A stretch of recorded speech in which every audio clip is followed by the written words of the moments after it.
السلام علیکم معزز ناظرین، اگر آپ ہمارے چینل میں نئے ہیں تو ہمارے چینل کو سبسکرائب کر دیں تاکہ ہر نئی آنے والی ویڈیو کا نوٹیفیکیشن آپ کو ملتا رہے۔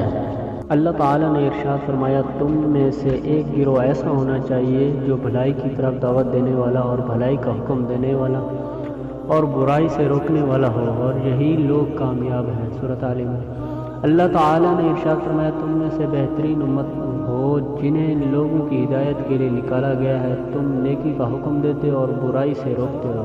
اللہ تعالیٰ نے ارشاد فرمایا، اے پیغمبر صلی اللہ علیہ وسلم، درگزر سے کام لو اور بھلائی کا حکم دو اور جاہلوں سے اعراض کرو۔ اللہ تعالیٰ نے فرمایا، مومن مرد اور مومن عورتیں ایک دوسرے کے لیے رفیق کارو مددگار ہیں، نیکی کا حکم دیتے ہیں اور برائی سے روکتے ہیں۔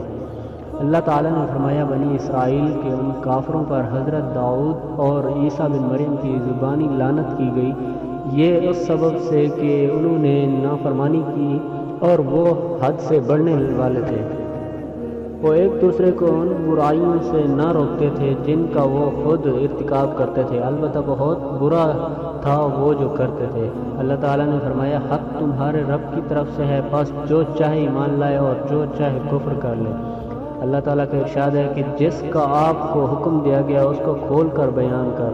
اللہ تعالیٰ نے ارشاد فرمایا، ہم نے ان لوگوں کو نجات دی جو برائی سے روکتے تھے اور ظالموں کی سخت عذاب کے ساتھ گرفت کی، سب اس سبب سے کہ وہ نافرمانی کرتے تھے۔